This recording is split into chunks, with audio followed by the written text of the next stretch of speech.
My name's Adetobi Moses. I'm a PhD candidate at the Edinburgh School for Communication, and I'm also a CDCS doctoral fellow, and I'm really happy to be joining all of you this afternoon. So I'm going to quickly give an overview of the next few talks, and then after their presentations, we'll open it up for Q&A. So starting with our first talk, which will be titled Report+trash Activism, Digital Archives of Trashy Journalism as Demanding Accountability in South Korea by Yeahin Pyo. By Yeahin Pyo. Dr. Yeahin Pyo is a postdoctoral researcher of digital politics and race at the University of Massachusetts-Amherst. She received her PhD at the University of Illinois at Urbana-Champaign, and her research broadly examines the impact of digital media technology on public and civic life. She examines how minoritized communities leverage digital media technology for civic engagement and make their voices heard in an uneven field of power. Her current book project, Journalism Trash: How the South Korean Left Challenged the Conservative Press, explores the emergence of a new digital politics from the leftist Korean citizens that marshal online harassment of journalists to criticize and challenge the repressive news media system. And after that talk, we will be hearing a presentation titled I Use Dish Detergent to Shower, Coal Miners' Digital Journals as Everyday Activism by Junyi Liv. Dr. Junyi Liv is a postdoc fellow at the Center for the Study of Contemporary China at the University of Pennsylvania. She received her PhD in communication from Edinburgh School for Communication and Journalism, the University of Southern California.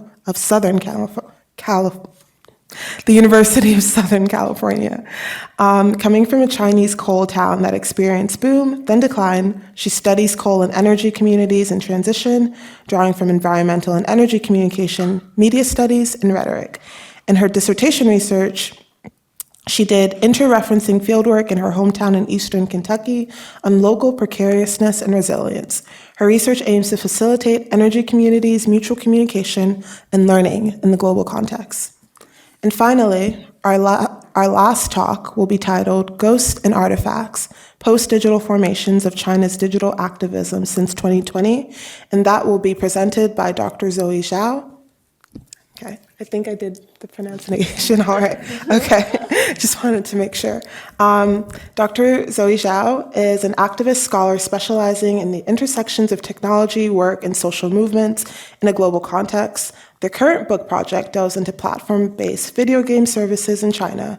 Their art practice leverages gamification to reimagine ways of commenting and querying the care infrastructure. Her presentation today delves into the versatile tactics of digital activism amidst China's pandemic period by scrutinizing two pivotal activist interventions. The presentation explores how activists navigate an increasingly restrictive digital environment by hybridizing online and physical tactics and revitalizing the role of materiality.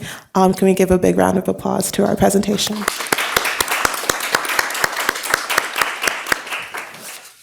So the order will be in the way that I introduced you. So is everyone clear? Okay.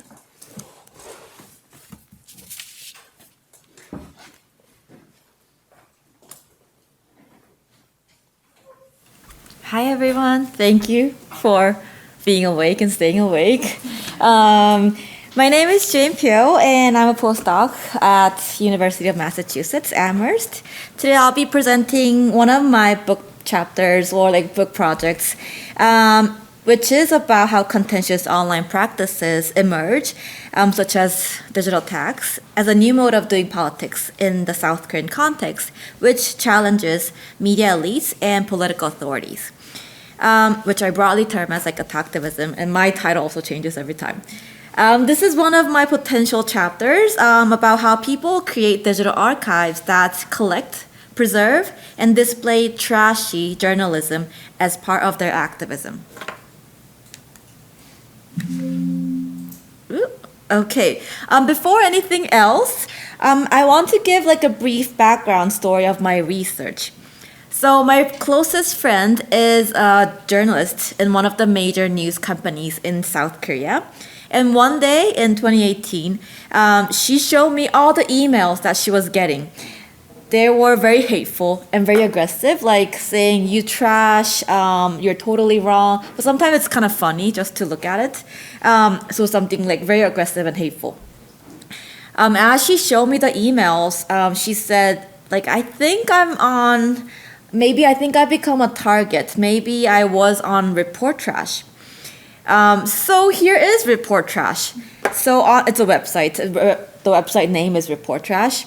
On the first page, it says, put the URL, the website will automatically analyze the article and 박제 기레기 journalists and news articles. So there are two keywords here, 기레기 and 박제.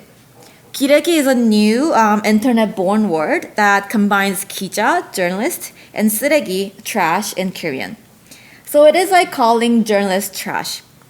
And 박제, which I will explain further, literally means like taxidermy, but it is an online slang for preserving something that by taking a screenshot or like making a PDF out of it or creating a wiki, mostly for like mocking purposes. So essentially, Report+trash is a digital archive, but it is an archive of trashy journalism. While I will explain what trash is defined later, this website raises questions and challenges our understanding about both archives and activism. So in terms of archives, we can question like why collect, preserve, and display quote-unquote trash.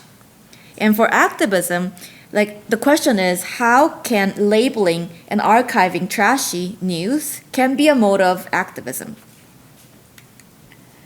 So as the digital archives of trashy journalism raises new question, I argue that we need to apply the lens of activism and resistance to these kind of digital archives.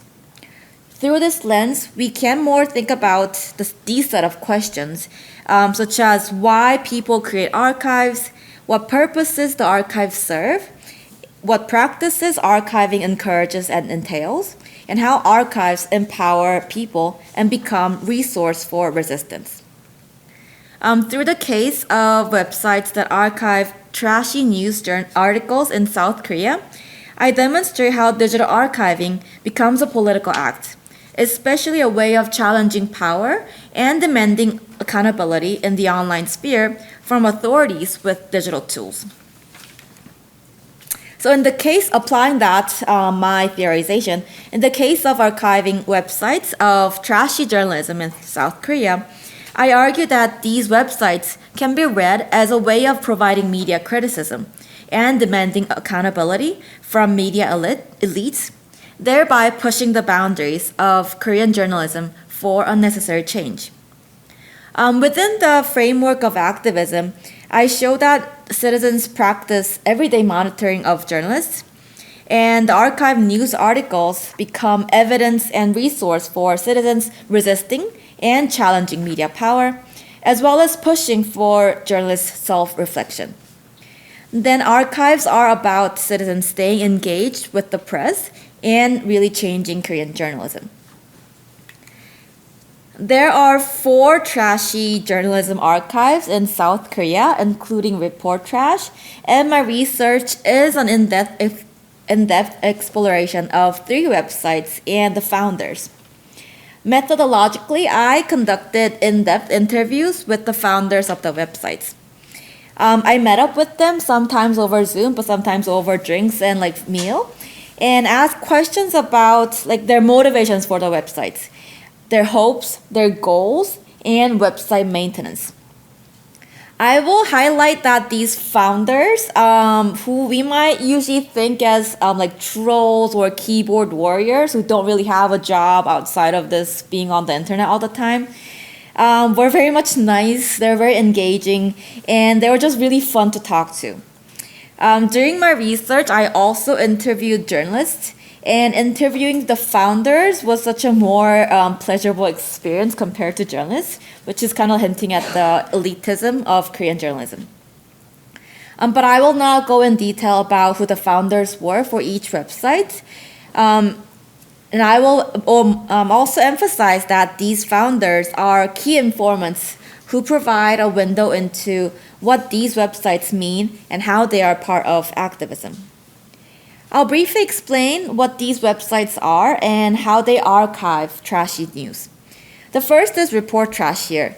So as I mentioned, it is an archive of news articles, but also journalists. It collects information about journalists and also ranks them. From like on the right, you can see that it's an archive, and it archives of journalists and their personal information about like their photos, and the next to it is their news affiliation, and all the way on the right, it's like the high numbers is like how many dislikes or hates that they have received, and that's like the ranking of the best 기레기. And on the left is where all the news articles are archived. So the first is like the headline, and then the second is the news organization, and then how many, who wrote it, and how many reports they have gotten in the URL. So next is a website called 기레기 Chaser, which is a Facebook page. As you can see, it has like 25K followers, and that was like 2 years ago, so now it has like 30K followers. The founder mostly takes screenshots of news articles and makes a really short but really funny captions, making fun of screenshot materials. So here, this on the right is also an example of how 기레기 Chaser, the founder, makes a screenshot of the articles and then kind of makes a funny caption. Last is a website called My 기레기. It's similar to Report+trash in that it collects information about journalists. And on the right is the 기레기 Wiki tab. So it's archiving information about journalists, and it calls it like Wiki. It also collects information. It also collects news articles in the news history tab. So on the left is the news history tab, and you can see that the headlines and the links to the articles are archived. There is also an emphasis on the bulletin board of this website for users to really debate about Korean journalism. Before I delve into the research further, I think it's critical to establish the context of which these websites were founded, and most importantly, like how do we define trash? So I want to explain the background of the term 기레기, which will eventually hint at how trash is defined. So the first relates to the Sewol ferry disaster, which occurred exactly 10 years ago, around this time, April 16. In this national tragedy, where 304 passengers died, 2 national broadcasting channels made misreporting that everyone was saved which was out of lack of fact-checking. And during this rescue process, journalists were intrusive to the survivors and their families in their race to get breaking news. This tragedy really sparked people's rage about Korean journalism and their lack of ethics and professionalism. The second relates to how this term 기레기 became really popularized.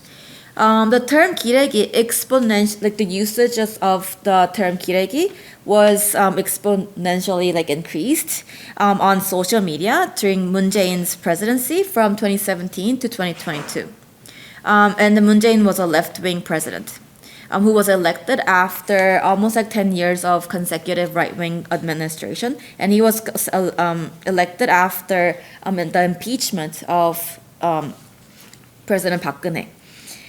So in the post-democratization Korea, there is a still strong conservative press and right-wing party coalition, and conservative press holds a lot of power over politics. And most mainstream newspapers are right-leaning. So after he was elected, one of the Moon Jae-in's main election agendas was to address the press party coalition, and he was determined to solve this problem, which is a long overdue project of the left wing. with the mainstream press taking a hard stance against Moon, Moon supporters and liberal citizens began using kiregi as a term to support Moon. And all of these websites, the 4 websites, were created during Moon's presidency. And the founders, they openly identify themselves as the liberals, the left-leaning, or Moon supporters.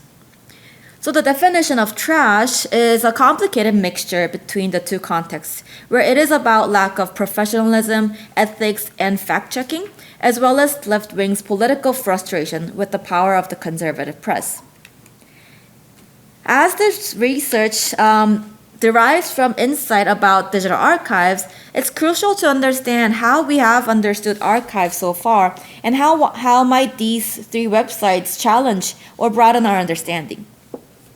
Digital archives have been understood as a solution to the ephemerality of the web, preserving something that has historical, cultural, or social significance. So basically something that you want to remember.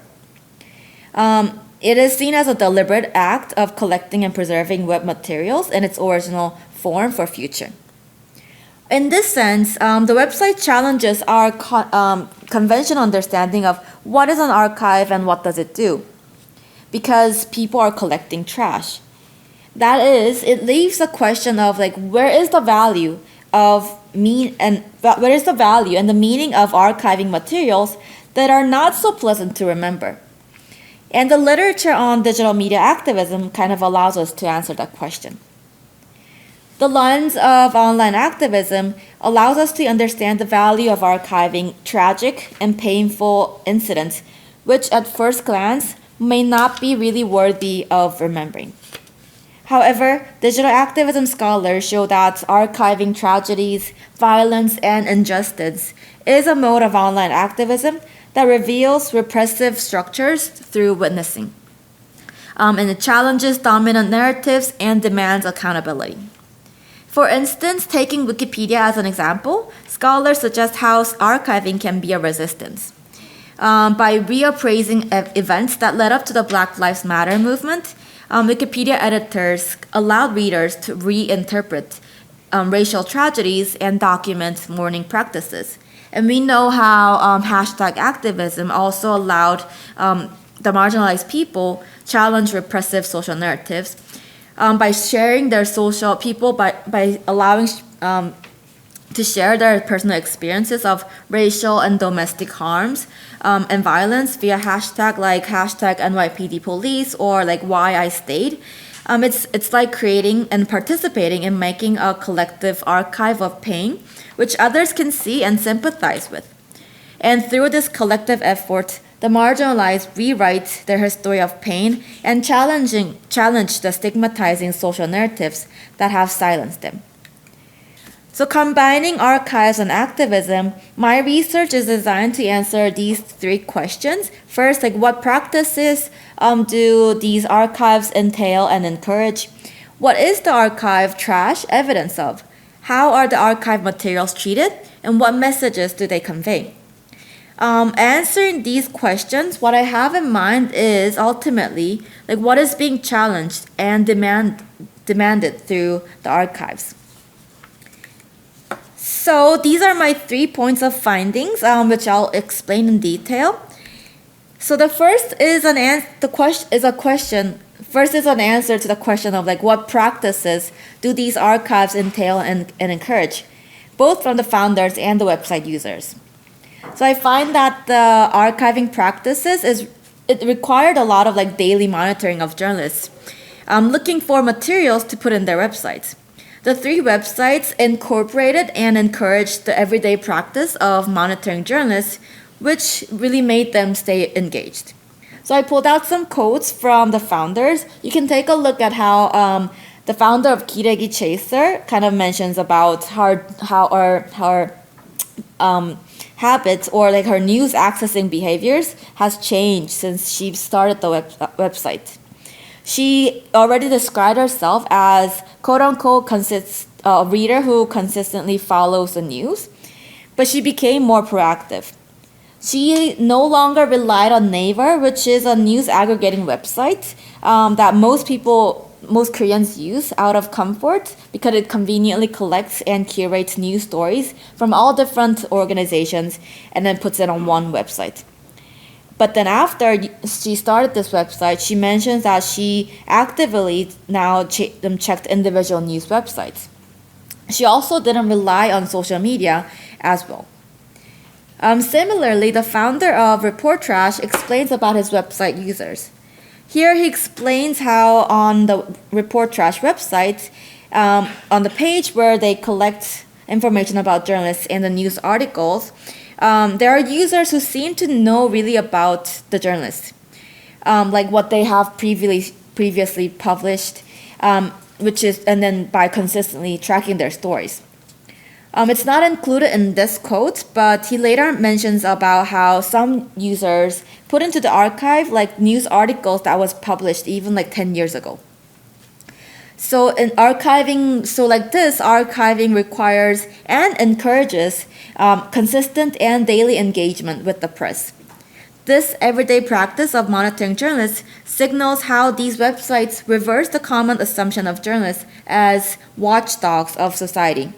It rather allows citizens to become watchdogs of journalism, signaling engaged citizenship. My second finding regards how the meaning of archive materials, asking about what are their evidences of and what is being witnessed. This part is really the point where I came to understand why, out of what fear and frustration, the founders created these websites. So per the founders, their websites were a way to capture moments of incorrect reporting, prevent from being deleted, and create historical database that becomes the evidence of trashy journalism. So in their narration of the motivation for the websites, you can see that the founders were particularly frustrated with the journalistic practices that define and become more prominent in the online journalism environment, which includes a constant editing, deleting, and showing lack of responsibility. If you see the quote from the Kiregi Chaser, she mentions that whenever she comes across the news articles, she takes a screenshot as evidence. That's because she said journalists easily delete their story when there are any kind of issues with the articles. So she wanted to capture that moment, and make it as an evidence of what had happened. On the right here, the founder of My Kiregi expresses something different, but also one that speaks to the economy of online journalism, where journalists make a lot of mistakes in their facts and interpretations because they're rushing for publishing online news articles and a short span of audiences and the lack of attention. He mentions that journalists publish this amount, he was like using his hand, like this amount of news correction articles compared to the articles that they publish every day, which is prone to a lot of mistakes. And he explains that the correction pieces don't get much attention, and journalists even take advantage of it by not taking too much time in producing that kind of correction articles. And they don't really care about those kind of correction articles. So in this way, they are witnesses to problematic journalistic practices, a quote-unquote a tragedy, and being a new authority in what they have seen before it really goes away. This is a screenshot of Kiregi Chaser's post as she becomes a witness to the tragedy of journalistic problems. Here, she collected news articles from very different, like at least 5 different news organizations about this breaking news on a fire incident. The caption reads, 3 deaths, no 2 deaths, because no 3 saved, whatever, it's just breaking news. You can see how multiple complex layers of critiques on online journalism practices are happening here with her screenshots. She's critiquing the breaking news, the lack of fact-checking, and the possible deletion of the articles. The last part regards the culture of pakje, which I explained early on, addressing how the archive materials are treated and what kind of messages we can read from that culture. I demonstrate that the practice of pakje has a subversive nature as it is essentially making fun of the target of Pakje by making something available publicly and permanently. Pakje becomes a subversive practice when practiced against elites and authorities, as it is a way for citizens to laugh at them and making their faults permanently available for a laugh.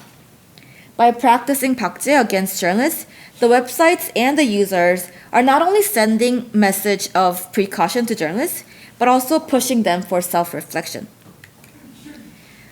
Here, the founders demonstrate how there are multiple layers to Pakje, which is like a means and a message of precaution to journalists. It is about making journalists be concerned about their names and stories being the target of Pakje. So the founder, Mike Hiregi, says, like, my goal was to make journalists like worry, like, what if my name is on Mike Hiregi? And he uses like, what if my name is being pakjed on the website, which eventually will lead to like being laughed at. But more importantly, as the founder of the Report+trash and below suggests, it is making them a laughable object so that they would reflect on why. In this sense, it's about demanding reflection and change from the journalists. In the quote of Report+trash, it's interesting how he legitimizes his website as being a source of reflection, self-reflection, and a way to quote unquote gain back trust for journalists. He explains how this website interface with various buttons are designed to make journalists really reflect on themselves. So in conclusion, I argue that archiving of trashy news articles can be seen as a form of everyday activism. More so, it is a way of providing media criticism and demanding accountability. As a collective and public digital archives, these websites act as a repository for citizens to criticize problematic journalistic practices in the online world and call for journalistic accountability. It also, these websites redefine and broaden our understanding of, first, how mundane and seemingly meaningless activities as collecting trash in the digital environment can become a part of activism. It also broadens our understanding of how activism should look like as part of contentious activism, because I think one of the points of why it's so hard to see trashy archives or what these people are doing as activism is because of its contentious nature. A lot of people fear that this is a way of delegitimizing journalists or making journalists lose their accountability or lose their trust from the wide public. But it is, and I think this is one of contentious politics or contentious modes that by attacking journalists and by by shaming them, it's actually demanding accountability and forcing them to change. Thank you.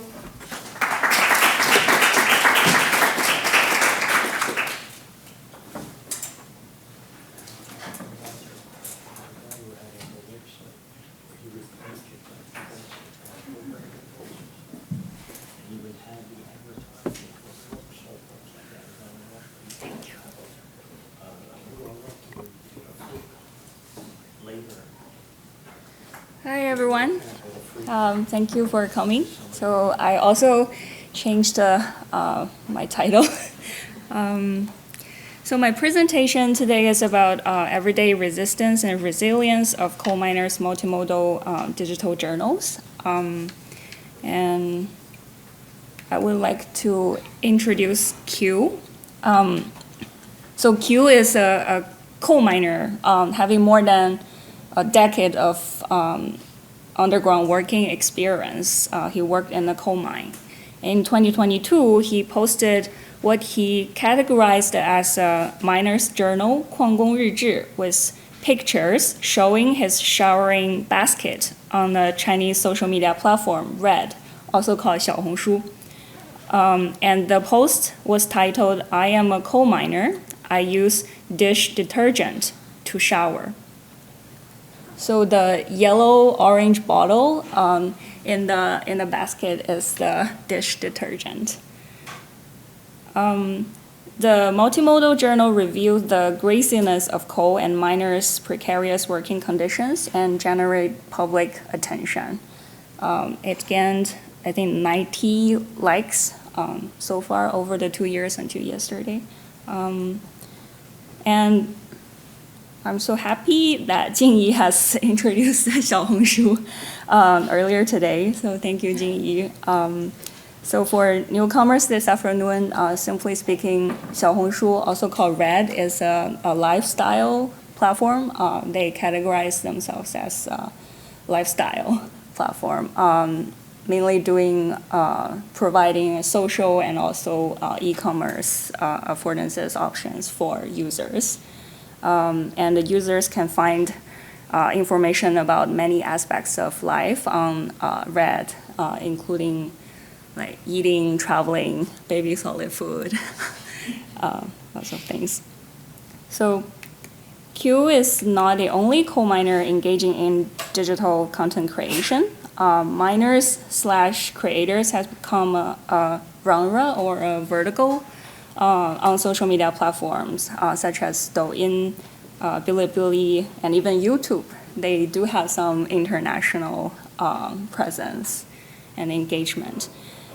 Their creation voice, their precariousness challenge the stereotypical thinking that miners can do nothing other than mining coal and review coal industry's unsustainability and also the necessity to change.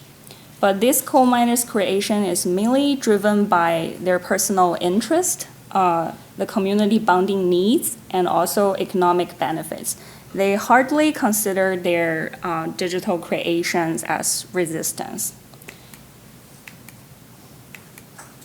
But this actually aligns with one of the features of everyday resistance, that actors may not consider that they are doing what they do as resistance, but a normal part and way of their life, personality, culture, and tradition.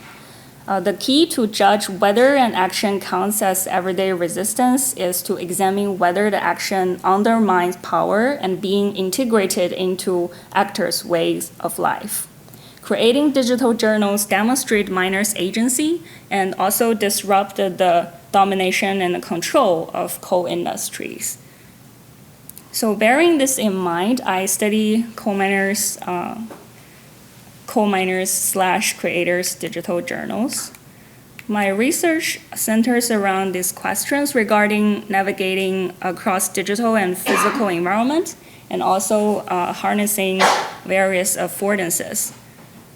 To answer these questions, I conduct digital ethnography and online interviews, focusing on Q's multimodal journal on Red with a reference to his content on other platforms as a comparison. Moreover, my research draws from my dissertation research. I did ethnographic fieldwork and also more interviews with coal miners, sort of serve as a context for me to understand better the daily work and life of coal miners.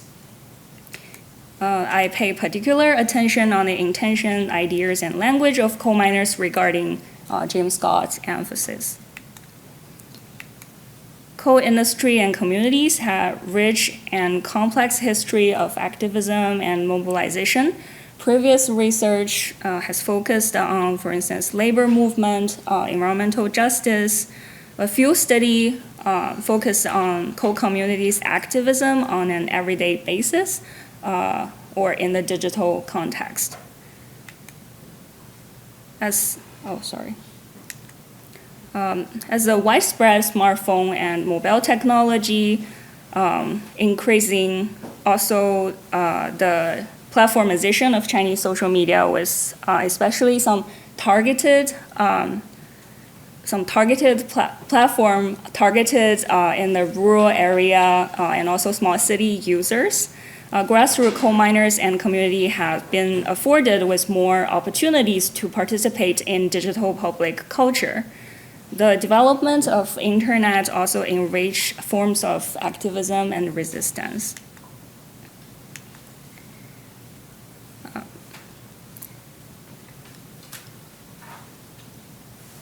Sorry.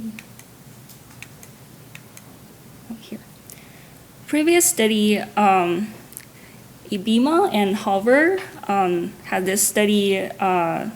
They investigate the backstage resistance can actually be camouflaged as front stage compliance in organizational settings. In my research, instead of using stage, I use ground as a vector to emphasize that coal miners/creators' resistance and resilience are grounded in their material conditions and the physical digital environment. And Q's multimodal digital journals demonstrate what I call underground resistance and on-the-ground resilience. And I will explain them in detail. So on-the-ground resilience. Resilience, simply speaking, is an ability to bounce back. It's also a contested idea that needs to be critically examined in relation to subjectivity, location, context, power. And in Chinese energy regime, coal is both the objective and the means to extend the state power, aligning with the market force. Coal miners are ordinary people who organize their personal and collective lives in order to foster what they think of as good. What miners seek are only ordinary life, the everyday existence, instead of grand heroic achievement. On the ground is kind of down-to-earth attitudes.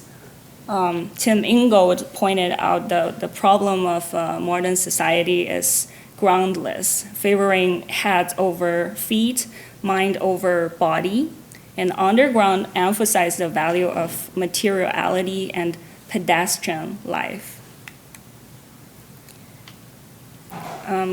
So I argue Q's multimodal digital journals illustrate the on-the-ground resilience for the materiality and everydayness. Other than showering, he also posts journals, for instance, about eating, walking, their conversations. Q described his post as 流水账 to me. So 流水账 is this Chinese metaphor meaning a record or description of a phenomenon without distinction of priority or category. So he considered his digital journal creation is without much technique or skills. It's only 流水账. Compared with typical posts on Reddit, which often involves filters and Photoshop to show the user's everydayness, Q's posts are considered more authentic and down-to-earth. The pedestrian experience in his daily posts illustrate coal miners' value of ordinary life. Q also holds a positive tone in journals. He described his hard work, but often ended with hope. For instance, he said his happiest time was when he saw a beam of sunlight when rising to the entrance of the mine shaft. Viewers compared Q with Sun Shaoping, a fictional character in renowned Chinese novel, The Ordinary World by Lu Yao. So Sun Shaoping is also a coal miner in this novel that suffer from poverty and hard labor, but being able to continue his life resiliently. Q's resilience also illustrated by his adaptability to various affordances and platforms. He created different hashtags, also live streaming to synchronously communicate with audience and especially addressing audience questions, and also sell products occasionally. These products are often related to his own professions, like basing towers or makeup removers, which is actually is the audience told Q to use makeup remover instead of a dish detergent to shower.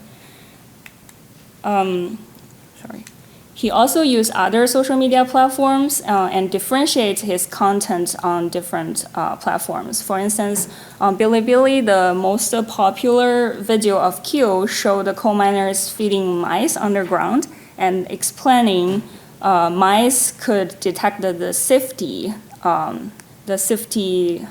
condition of the underground environment, and thus is considered as a security partner of coal miners. However, the mice video was deleted on Red. Q explained to me that Red, the platform, actually reminded him that such video might cause negative perception among audiences. As Junyi also mentioned this today, 70% of the users of Red are young female.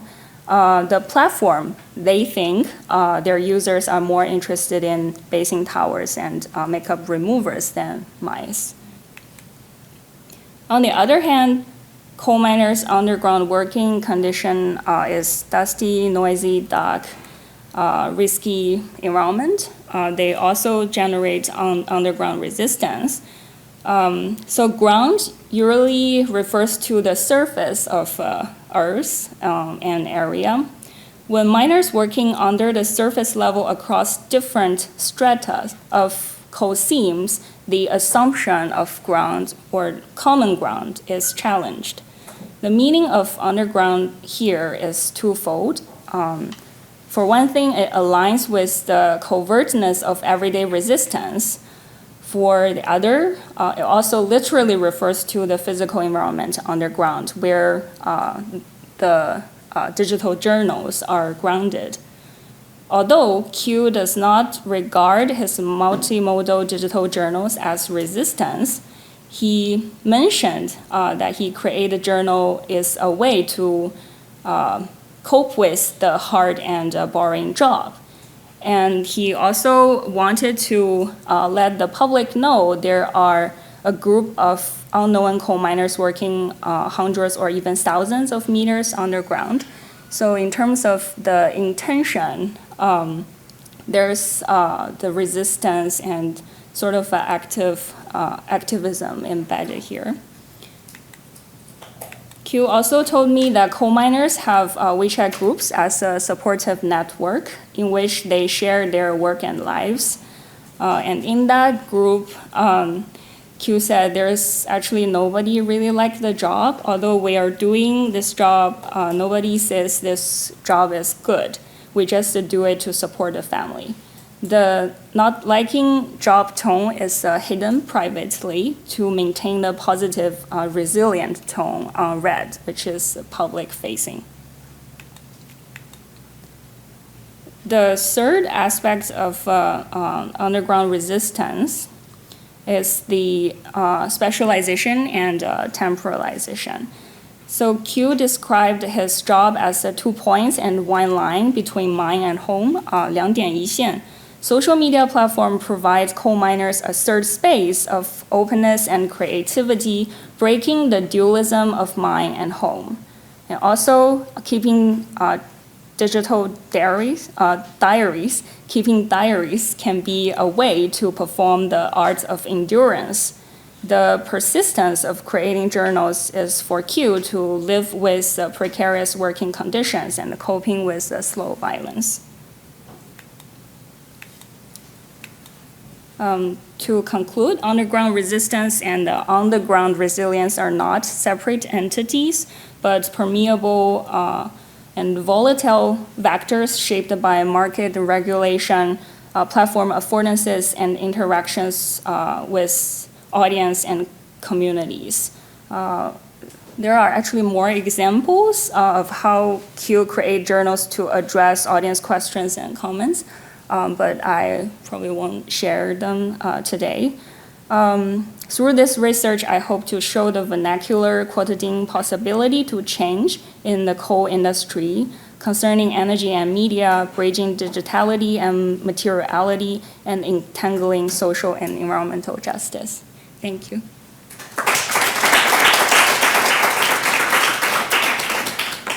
Anyone has a question? And if not, I'm happy to ask the first question. Yes. Sorry, go for it. No. No, please.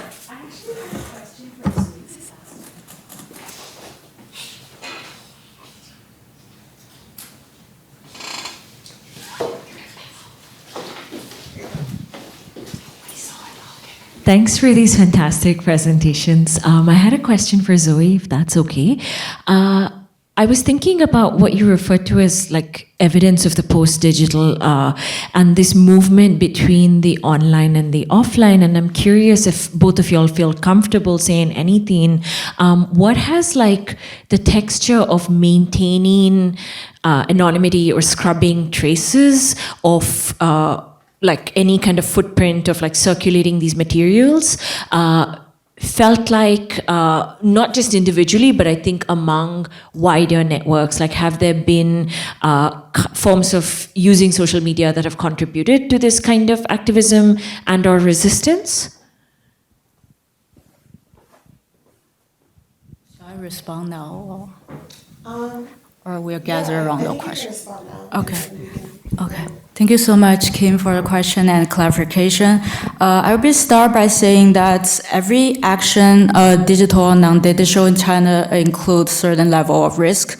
So the main argument we are trying to convey here is that ironically, in this highly surveilled digital landscape, now it is sometimes safer to use offline and material channels in China because it's more likely to be controlled by the activist side because it is more predictable. We know what kind of communities you can connect with, and we can even control the timing of the delivery. For the two actions, we actually deliberately delay the process of action. On the one side, it was a way to really decentralize the action. We can delay it to let someone else to spread the file first to some open social media platform. And that is why the police might think that this is a more decentralized effort. And another strategy we are trying to use is to really build, this is not mentioned by my presentation for time limit purposes. We're trying also to argue this class inclusiveness of the initiative, usually compared with online actions that might be influenced by echo chambers. The on-site actions sometimes are ironically also more class inclusive. Especially for the Xiaohuamei t-shirt, they involve the participation of female garment workers in Guangzhou. And many of these workers, ironically, they know nothing about the Fengxian incident before they were engaged in this action. This tells you a lot about the online segregation, about what kind of realities you see. And ironically, the working class women are the most exploited population in China, but they are not really mobilized. And a lot of feminist movement actions are not including lower class women. So that was also intervention we trying to push in our intervention. But of course, even on-site actions entails a lot of risks.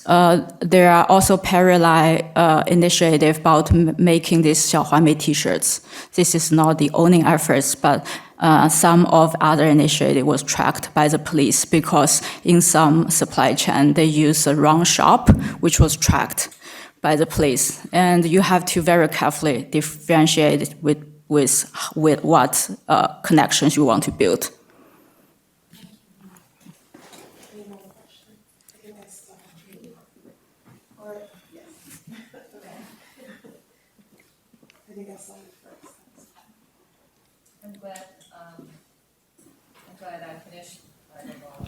Okay, I finished my presentation in the morning so that I can focus on others' presentation in the afternoon.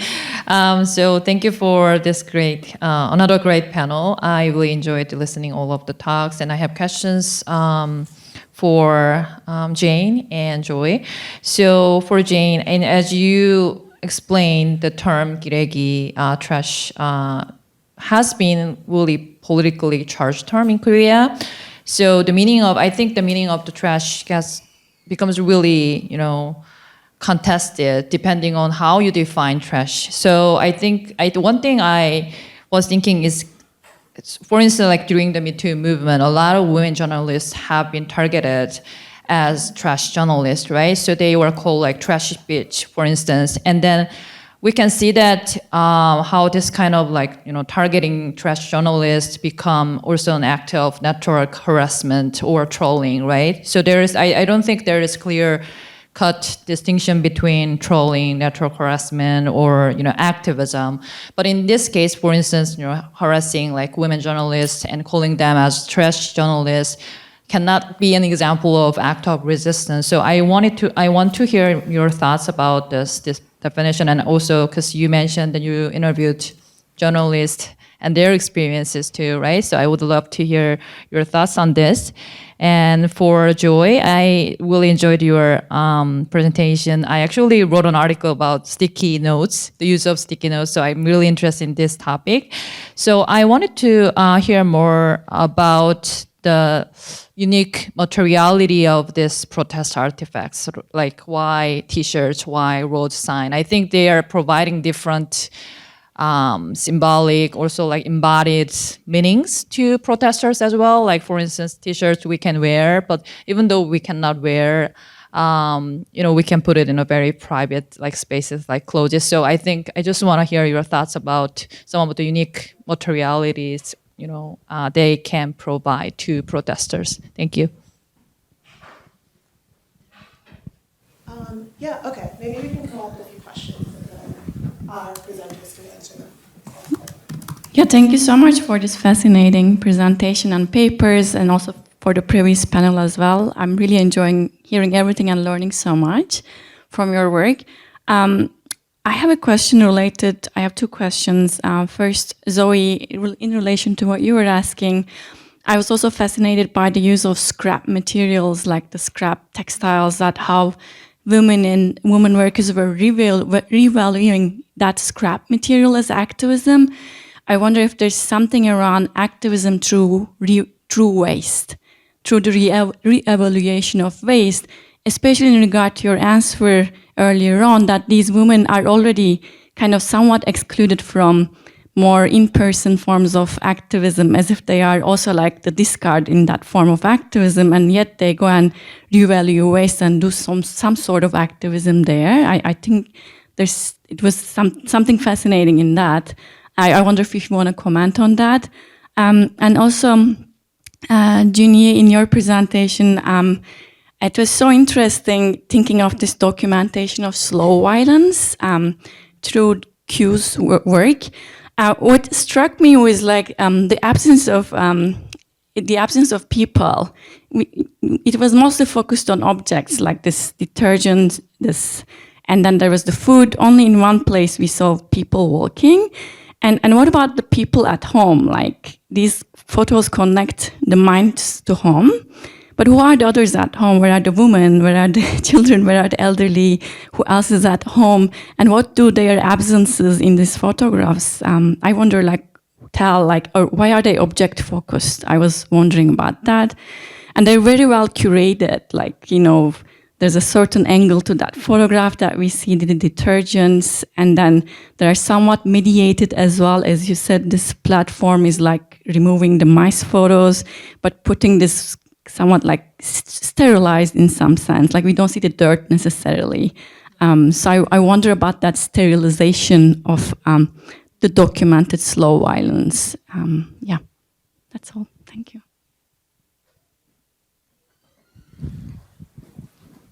Oh, you don't? Okay. Okay. Sorry, I'm just.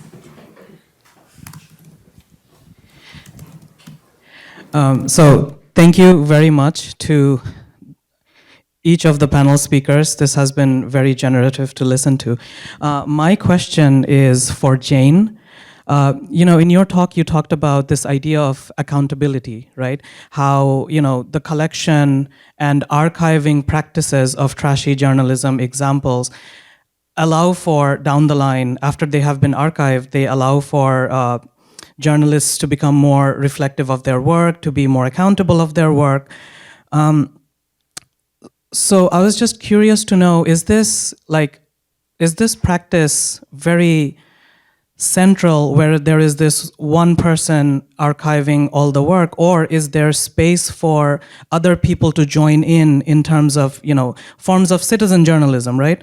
Whenever there is this, I'm thinking through ideas of misinformation and disinformation, because one of the examples you talked about was they weren't sure about how many people died, and it seemed like they didn't care. Like 2, 3, 2, doesn't matter, it happened, right? So where is there an opportunity for citizen journalists to come in and say, well, this is actually what happened, and if there is an element of countering misinformation and disinformation there. But also I was thinking about this idea of trashy journalism, like trash as something that we think about that is discarded, that is, something that we don't need anymore, that is unusable. But also understanding trash as something that is made to be unusable by institutions and oppressions of power. I'm particularly thinking about migration studies and border studies, where the trash that is left behind by migrants become a specific site for knowledge production, right? So I'm thinking about, like, when you talk about trashy journalism, and I think this is a kind of line of questioning that Jinsuk was asking, right? That there is this labeling of trashy journalism, but is there an alternative side of knowledge production that is doing some resisting activist work there? Because I remember Zoe was mentioning how elements of discarded, scrap materials as trash was leading police and other people to find them, right? So trash, again, we normatively understand it as something that is, not important, discarded, but that also becomes a site for alternative knowledge production. So I'm just wondering if there is an element to that as well. Thank you.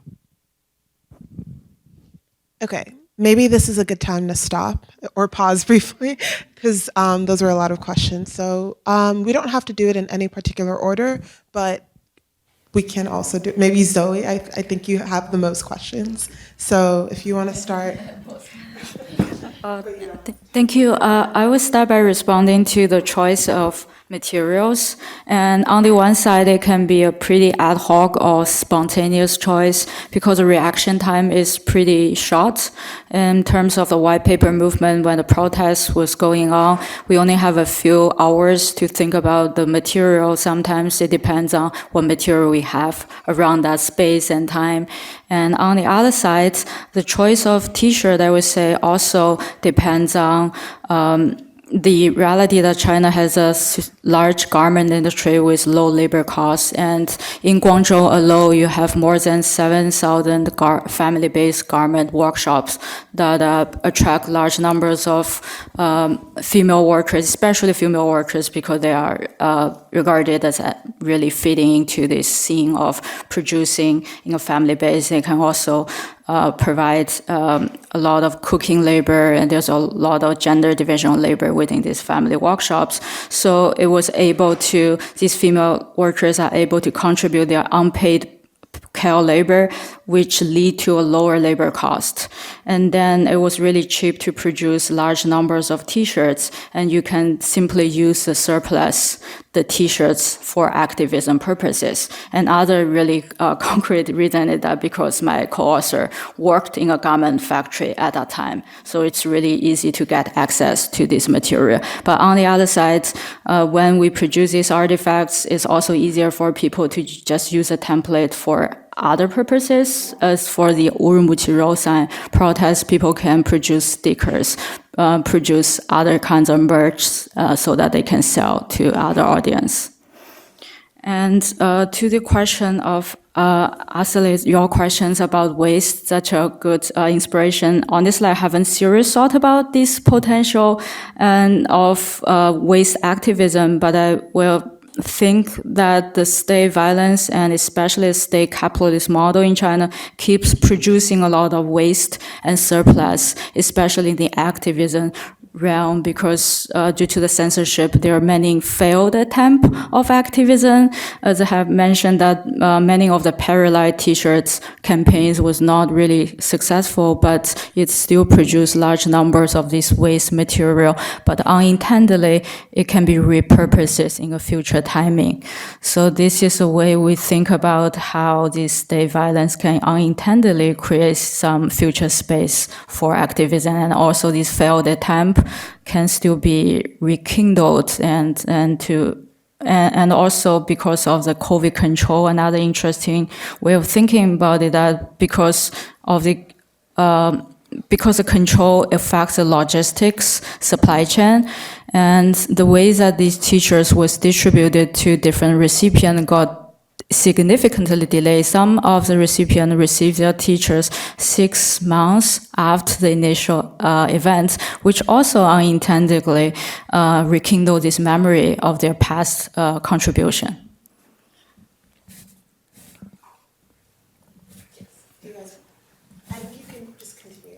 Oh, okay.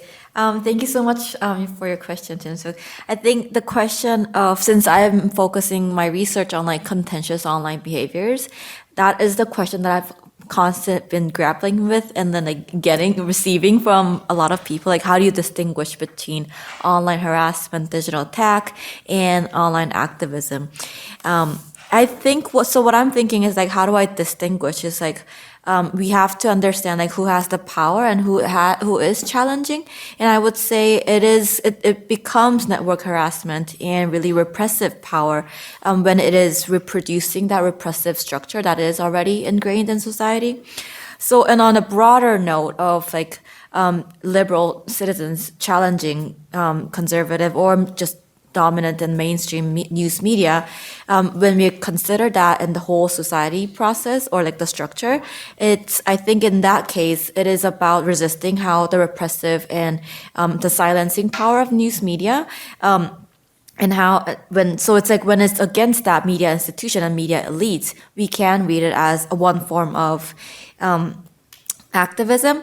But I do understand, I think in my book, I do highlight the female journalist receiving harassment, and I think that in that case, the line becomes really blurry, and then this mode of contentious actions become problematic because it is reproducing that misogynist and repressive structure against women. So when I was interviewing female journalists, it was about like they were getting a lot of sexual harassment online, which was, I think it was really daunting. And then it also led to unintended consequences where when I was interviewing female journalists, they were more self-reflective about like, oh, what have I done? What was my mistake? And then they were like, I would self-check myself before publishing articles. But on the other hand, like the male journalists were like, I don't care about them. Like, I don't, like, whatever they say, they're jobless trolls. So I think that really, this, whether it's reproducing the structure, I think that's like the key line that I would want to draw. And then for Muhammad, your question about the accountability and then like the form of citizen journalism as encountering disinformation. I think this is where like the hegemonic power of Korean press and Korean news media really kind of shines through, because we had citizen journalism and like, we had one surprising citizen journalism news outlet called Oh My News, and it bloomed around like 2002, but it died off because like it was lacking in funding and it was lacking in readership. So I would wish that something good as like citizen journalism and like rigorous citizens reporting come out of this, and I think that really helps. I hope that it comes out as a form of demanding accountability, but I think that doesn't come through because of this hegemonic power of Korean journalism. And the last quickly about trash as an alternative knowledge production. I think that is something that I haven't thought of as well. So like combining that with your comment about like trash as and the scrap materials and how we can reevaluate that as knowledge production and resistance. I think that's something that I would work on and framing it. So thank you. Yeah, thank you for your question. That's a great question.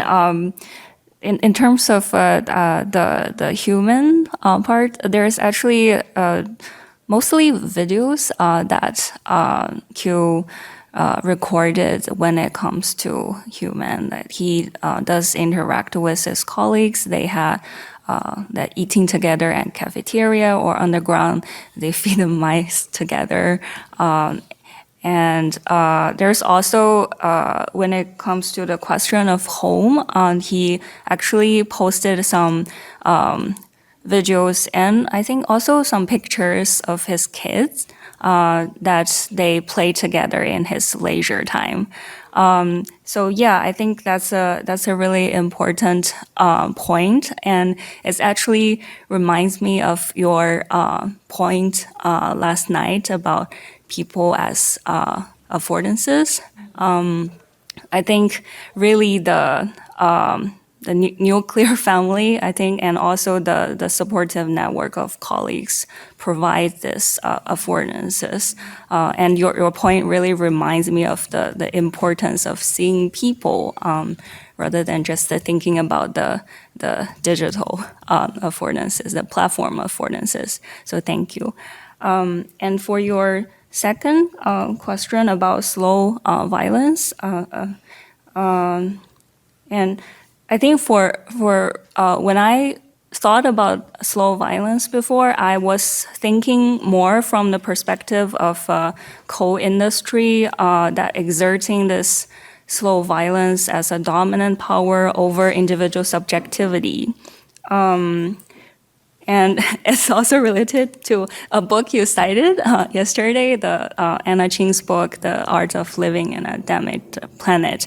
And also, I wasn't able to unpack the resilience part a lot. I think it also related to her discussion on adaptation and resurgence. If I remember correctly, she used resurgence. Also referred to resilience in her mushroom book. And she also mentioned the capitalist rulings. So I think that when I was thinking about the slow violence, I was more from the perspective of the industry. But you also raised a very good point that I can think more from the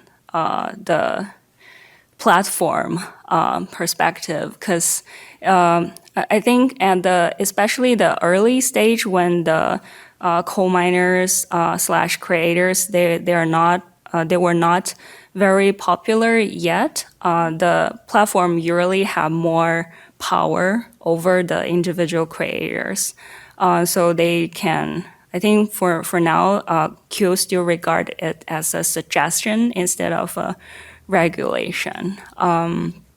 But as the content creators, they grow bigger, the power dynamics may change. So far, they haven't signed any exclusive contract, and therefore Q still can